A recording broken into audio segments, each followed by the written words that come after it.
আসসালামু আলাইকুম।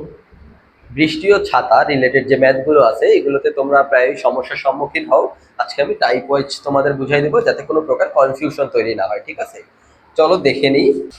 1 নম্বর টাইপটার দিকে দেখো, বলছে বাতাস এত বেগে উত্তর হতে দক্ষিণে বইছে আর বৃষ্টি এত বেগে পড়ছে। আচ্ছা, দেখো যে বৃষ্টি সবসময় কি উপর থেকে নিচে পড়বে, তাই না? এটাকে দিলাম কি ভি আর ইকুয়াল কত দিছে 5√3। 5√3। আচ্ছা, এখন উত্তর হতে দক্ষিণে বৃষ্টি পড়েছে, যে উত্তর হতে এই যে দক্ষিণে দিলাম, দক্ষিণে কি বলছে বাতাস বইছে। আচ্ছা, বাতাস ভি সমান 5 দিলাম। তো বাতাস কি করবে, বৃষ্টিকে একটু ধাক্কা দিবে, তাই না? তার মানে এদের মধ্যে একটা লব্ধি কাজ করবে, সেই লব্ধিটা এই যে এইটা, ঠিক আছে? লব্ধি অবশ্যই দুইটার মাঝখানে কাজ করে, ঠিক আছে? তাহলে লব্ধি আর দিয়ে নিলাম। আচ্ছা, এইটাকে যদি আমরা থিটা ধরি তাহলে আমরা কি লিখতে পারি বলো তো? তাহলে আমরা লিখতে পারি ট্যান থিটা ইকুয়ালস টু, আচ্ছা খেয়াল করলে দেখবা এটা যেহেতু ভিএ এর সমান্তরালে এটাকেও আমরা ভিএ বলতে পারবো। ওকে, তাহলে ট্যান থিটা ইকুয়ালস টু কি লম্ব বাই ভূমি, তাই না? এটা লম্ব আর এটা ভূমি, তাহলে ভিএ বাই ভি আর। ওকে, তো ভি আর এর মান বসাই দিই। কত হচ্ছে যে 5/5√3, তার মানে হচ্ছে থিটা সমান 30 ডিগ্রি, ঠিক আছে? ওকে, এটা একটা টাইপ গেল। এরপরে কি বলছে, একজন মানুষ এত বেগে পূর্ব হতে পশ্চিমে যাচ্ছে। এখন দেখো যে বৃষ্টি সবসময় উপর থেকে নিচে পড়ে, এর সাপেক্ষে পূর্ব পশ্চিম আর উত্তর দক্ষিণ সবই লম্ব। হ্যাঁ, উপর থেকে নিচের সাপেক্ষে পূর্ব পশ্চিম উত্তর দক্ষিণ সবই লম্ব। এই কারণে আমরা উত্তর দক্ষিণ পূর্ব পশ্চিমে কোনো কনফিউশন রাখবো না। এটা কি করবো, এই এমনি যেহেতু এরা বলছে পূর্ব হতে পশ্চিমে, এই যে পূর্ব দিয়ে নিব, পশ্চিম দিয়ে নিব, ঠিক আছে? এইটা হবে উপর নিচ, তো বৃষ্টি সবসময় এরকম লম্বভাবে পড়বে। তার মানে এটা হচ্ছে ভি আর, আর পূর্ব হতে পশ্চিমে কে মানুষ যাচ্ছে, এটাকে ভি এম করে নিলাম। ভি এম হচ্ছে কত, 3 মিটার পার সেকেন্ড, এটাও 3। আচ্ছা, এটা 3, এটাও 3। এখন কাহিনীটা হচ্ছে যে একটা মানুষ তো আর বৃষ্টিকে বাঁকাতে পারে না, তাই না? বাঁকাতে পারে কে, বাতাস। বাতাস কি করবে, ধাক্কা দিবে, বৃষ্টি একটু ওইদিকে সরে যাবে। এই কারণে মানুষের বেগ নিয়ে অত সমস্যা নেই, সমস্যাটা হচ্ছে কার বেগ নিয়ে, বাতাসের বেগ নিয়ে। এই কারণে আমরা কি করব, মানুষ এইদিকে যাচ্ছে না, মানুষকে আমরা স্থির করে দেব। তার মানে কি, বাতাসটা উল্টো দিকে যাবে একই বেগে, মানুষ এইদিকে যাচ্ছে, মানুষকে স্থির করে দিলে বাতাস উল্টো দিকে যাচ্ছে, ঠিক আছে? বাতাস স্থির থাকলেও আমরা চললে দেখি কি বাতাস উল্টো দিকে আমাকে বাধা দিচ্ছে। ঠিক ওই কনসেপ্টে আমরা কি করব, এই যে মানুষ যে থ্রিতে এইদিকে যাচ্ছে, মানুষের সাপেক্ষে বাতাসের একটা অংশ কাজ করবে, সেটাকে আমরা ভি এ দিলাম। সেই ভি এ ওই থ্রি কাজ করবে, ঠিক আছে, কিন্তু উল্টো দিকে কাজ করবে। ওকে, তাহলে দেখো এখন এই যে বাতাস আর বৃষ্টি, এই যে বাতাস আর বৃষ্টি একইভাবে আমরা লব্ধি নির্ণয় করব। এই লব্ধি হচ্ছে এই যে আর, এটা যদি থিটা হয় তাহলে এটাকে এদিকে কাট করতে পারি ভি এ কে, তো একই রকম ভাবে ট্যান থিটা ইকুয়ালস টু লম্ব বাই ভূমি, তাই না? লম্ব হচ্ছে ভি এ, ভি এ কত, ভি হচ্ছে 3। লম্ব বলতে কিন্তু এই থিটার অপোজিটকে বোঝায়, তাই না? আর হচ্ছে ভূমি কত, ভূমি হচ্ছে ভি আর, ভি আর হচ্ছে 3, থিটা সমান 45 ডিগ্রি। বুঝতে পারছো? তো এখন বলতে পারো যে ভাইয়া এই থিটাটা কিভাবে ছাতার কোণ হয়, এটাই তোমাদেরকে এখন আমি দেখাবো যে এই থিটাটা কিভাবে ছাতার কোণ হয়। খেয়াল করলে দেখবা এইটাকে যদি আমরা উল্টো দিকে বর্ধিত করি, এই লাইনটাকে, তাহলে এইটা কি থিটা হচ্ছে না? দেখো তো বিপ্রতীপ কোণ, এই থিটা হলে এটাও থিটা। তাহলে এইখানে যদি আমরা ছাতাটা ধরি তাহলে দেখো একদম বৃষ্টিকে প্রতিহত করবে, কারণ বৃষ্টি তো এই দিকে পড়তেছে, বৃষ্টির কোণই তো আমরা বের করলাম। তাহলে ঠিক উল্টো দিকে যদি আমরা ছাতা ধরি তাহলে কিন্তু আবার বৃষ্টিটাকে প্রতিহিত করতে পারবো। তো এই জন্য ছাতার কোণ বৃষ্টির কোণ ওই একই রকম, এই থিটা আমরা বলতে পারি। একইভাবে দেখো এই যে এইদিকে যেহেতু বৃষ্টি পড়তেছে, তো ছাতাকে যদি আমরা একই কোণে এইদিকে ধরি, বৃষ্টি যেহেতু এইদিকেই পড়তেছে, এই যে এইদিকে, তাহলে দেখো আমরা বৃষ্টিকে প্রতিহত করতে পারবো, ঠিক আছে? ওকে, এরপরে 3 নম্বর টাইপে যাই। 3 নম্বর টাইপে বলছে কি, যে বাতাস দক্ষিণ হতে উত্তরে এত বেগে আর মানুষ উত্তর হতে দক্ষিণে, আচ্ছা উত্তর হতে এটা হবে দক্ষিণে, দক্ষিণে এত বেগে যাচ্ছে। আচ্ছা ঠিক আছে, তাহলে এই যে আগে উত্তর দক্ষিণটা দিয়ে নিই। আর এটা উপর নিচ বলছে কি, যে উপর নিচের সাপেক্ষে উত্তর দক্ষিণ পূর্ব পশ্চিম সবই লম্ব, তো এটা কোনো সমস্যা নেই, উত্তর দক্ষিণ ইচ্ছা মতো দেওয়া যাবে। আচ্ছা, এইদিকে ভি আর দিয়ে নিলাম। বৃষ্টির বেগ, বৃষ্টির বেগ কত দিছে দেখো, 5√3, 5√3। আচ্ছা, বাতাস দক্ষিণ হতে উত্তরে যাচ্ছে, এই দক্ষিণ হতে উত্তরে যাচ্ছে কে ভিএ। এখন ভিএ এটাকে 1 দিলাম, কেন দিলাম বুঝতে পারবা। ভিএ 1 হচ্ছে কত, 3 metre per second, 3 metre per second. আচ্ছা ঠিক আছে, এরপরে বলছে মানুষ আবার উত্তর হতে দক্ষিণে, এদিকে মানুষ ভিএম বলছে কত, 2 মিটার পার সেকেন্ড না, 2 মিটার পার সেকেন্ড এ।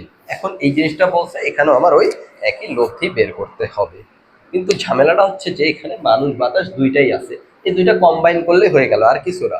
মানুষের ক্ষেত্রে আমরা কি করছি, শুধু উল্টো দিকে নিছি না বাতাসকে, তাই না? দেখো তো, তাহলে এই যে মানুষটা একে আমরা কি করব, উল্টো দিকে নিয়ে নিব। এই যে এটাকে আমরা ভিএ 1 দিলাম, এই মানুষের কারণে যে বাতাসটা ছিল আগের ম্যাথ থেকে যে আমরা বুঝলাম, সেটা আবার কি বাতাসের আরেকটা অংশ, ওইটাকে ভিএ 2 দিলাম।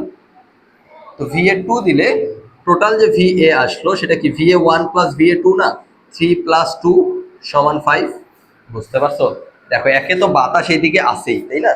তারপরে আবার কি, এই মানুষটার কারণে উল্টো দিকে আবার বাতাস কাজ করতেছে, বাতাসের একটা আপেক্ষিক বেগ কাজ করতেছে, উল্টো দিকে মানুষকে স্থির রেখে উল্টো দিকে বাতাস কাজ করতেছে। ডাবল বেগ, একটা 3 আর একটা 2, দুইটা একসাথে করলে কত হচ্ছে, 5 হচ্ছে, তাই না? দুইটাই এই দিকে কাজ করতেছে, তাহলে কত পাইলাম আমরা, ভিএ ইকুয়াল 5। হ্যাঁ, তাহলে এইদিকে ভিএ 5, তার মানে এইদিকে ভিআর লব্ধি কোথায়, মাঝখানে কাজ করবে। আর এইটাই তো আমরা ছাতার কোণ জানি, তাই না? এটাই ছাতার কোণ, ঠিক আছে? তো এই, তাহলে এইটা কত হবে, এটাকে এই ভিএ কে কাট করে এখানে নিয়ে আসলে ভিএ লেখা যায়, তাহলে tan theta equals to VA by VR. তাহলে হচ্ছে কত, 5/5/5√3, তাই না? লম্ব বাই ভূমি, তাহলে হচ্ছে থিটা ইকুয়াল 30 ডিগ্রি। ওকে, থিটা ইকুয়াল 30 ডিগ্রি। নাম্বার টাইপটার দিকে খেয়াল করো, বলছে কি বাতাস পূর্ব হতে পশ্চিমে এত বেগে বইছে, আবার মানুষ একই দিকে এত বেগে যাচ্ছে। আচ্ছা, বাতাস আর মানুষ একই দিকে, তাহলে দেখো বলছে কি আবার পূর্ব হতে পশ্চিমে না, এই যে এই যে পূর্ব, এই যে পশ্চিম দিলাম, আর এই যে ভিআরটা দিলাম। ভিআর কত দিছে, ভিআর দিছে 5। ওকে 5। এখন পূর্ব হতে পশ্চিমে কে বাতাস না, এই যে পূর্ব হতে পশ্চিমে বাতাস দিলাম, আবার একই দিকে, হ্যাঁ মানুষ একই দিকে বলছে, ভিএ 1 দিলাম। ভিএ 1 কত, 10√3, 10√3। আবার মানুষও এইদিকে দিছে একই দিকে, কত, 15√3। হ্যাঁ, আমরা উপর থেকে বুঝতে পারছি কি মানুষটার উল্টো দিকে নিতে হবে বাতাসের একটা অংশ, তাহলে মানুষের উল্টো দিকে নিলে কত হচ্ছে, এদিকে ভিএ 2 নিলাম, ওই 15√3 মানুষের কারণে বাতাসের, বাতাসের একটা নিজস্ব, আবার কি মানুষের কারণে বাতাসের কি উল্টো দিকে কাজ করতেছে, তাই না? তাহলে দেখো দুইটাকে বিপরীত দিকে, তার মানে অবশ্যই কি 15√3 যেহেতু বড়, আর এটা 10√3, দুইটা মাইনাস করলে এই দিকে হবে ভিএ। ভিএ কত, 15√3 মাইনাস 10√3। বুঝতে পারছো?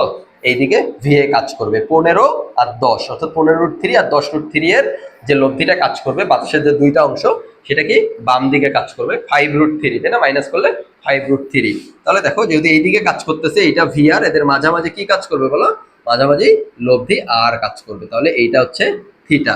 একইভাবে এটা কি ভিএ, ওই ভিএটাই এইটা, তাই না? তাহলে সূত্রটা কি আমরা জানি, ট্যান থিটা, সূত্রটা আমরা জানি ট্যান থিটা ইকুয়াল এই VA by VR, VA by VR. VA কত দিয়ে দিছে দেখো, বা বের করলাম কত বলো, 15 - 10, অর্থাৎ 5√3 ডিভাইডেড বাই ভিআর কত, ভিআর হচ্ছে 5, তার মানে থিটা ইকুয়ালস টু আসলো কত, থিটা আসলো 60 ডিগ্রি। ওকে, তাহলে আমরা কি বুঝলাম, যে বাতাসের বৃষ্টি যদি বিপরীত দিক একই দিকে কাজ করে তাহলে দুইটা মাইনাস করতে হয়, অবশ্যই আমরা দেখবো বড় কোনটা সেই দিকে মাইনাসের রেজাল্টটা কাজ করবে, ঠিক আছে? আচ্ছা, আর হচ্ছে কি সেই রেজাল্টটা আর হচ্ছে ভিআর, এদের মাঝখানে আমরা লব্ধিটা টেনে দিব, এদের মাঝখানে লব্ধিটা টেনে দিব। ওকে, ঠিক একই রকম ভাবে বাতাস আর ইয়ে যদি বিপরীত দিকে কাজ করতো, যখন মানুষটার উল্টো দিকে আমরা নিতাম ভিএ 2টা আর ভিএ 1 তো আগে থেকে 3 কাজ করতেছে, ভিএ 2 কি এই 2, তাহলে ওইটা আমরা কি যোগ করে দিছিলাম, তাই না? তারপর হচ্ছে যোগ করে আলটিমেট যে ভিএ সেটা কি 5 কাজ করতেছে বাম দিকে, যেহেতু বাম দিকে কাজ করতেছে, আবার নিচের দিকে কি ভিআর কাজ করতেছে, লব্ধি মাঝখানে কাজ করবে। একই রকম ভাবে বের করলাম, আর উপরের দিকে তো অনেক সহজ। তো আশা করি তোমরা বুঝতে পারছো। তো পরীক্ষায় যেইটাই আসুক তোমরা এই সাচে ফেলে ফেলে অঙ্কগুলো করবা। এখন সৃজনশীলে কিভাবে লিখবা এটা একটু আমি বলে দিই, যে এখানে তো বাতাসের বেগ এইটা বলে দিছে, কিন্তু এইখানে যে V A three V equal three লিখতেছো অর্থাৎ মানুষটার উল্টো দিকে, ওটার একটা নাম দিবা, সেটা হচ্ছে কি মানুষের সাপেক্ষে বাতাসের বেগ। হ্যাঁ, এতটুকু লিখবা, ভি এর জায়গায় কি লিখবা, মানুষের সাপেক্ষে বাতাসের বেগ ইকুয়াল থ্রি। ঠিক আছে, সেটা কোন দিকে, পশ্চিম হতে পূর্ব দিকে। ওকে, তারপরে 3 নম্বরে শুধু এক্সট্রা একটা লাইন লিখতে হবে ভালোভাবে, সেটা হচ্ছে কি মানুষের সাপেক্ষে বাতাসের বেগ সেটা কোন দিকে, দক্ষিণ হতে উত্তরে কত, 3+2=5। শুধু এই লাইনটা লিখতে হবে। একই রকম ভাবে এইখানেও তোমার লিখতে হবে কি, যে মানুষের সাপেক্ষে বাতাসের বেগ কোন দিকে আসলো, দেখো পশ্চিম হতে পূর্বে না, এই যে পশ্চিম হতে পূর্বে 10√3 - 5, 15√3 - 10√3 = 5√3, এটা কোন দিকে, পশ্চিম হতে পূর্ব দিকে। ঠিক আছে, আর এটা তো লিখবাই যে বৃষ্টির বেগ এত, তারপরে কি লিখবা, তারপর হচ্ছে থিটার মানটা বের করবা, বের করে নিচে লিখে দিবা কি উল্লম্বের সাথে এত কোণে ছাতা ধরতে হবে, এতটুকু লিখলেই হয়ে যাবে। তাহলে পরীক্ষায় যেটা আসুক তোমরা সেইটা এই টাইপের সাথে কম্পেয়ার করে বসায় করে ফেলবা। আশা করি তোমরা বুঝতে পারছো। আজকের পর থেকে আর কোনো প্রকার কনফিউশন থাকবে না। ওকে, আসসালামু আলাইকুম।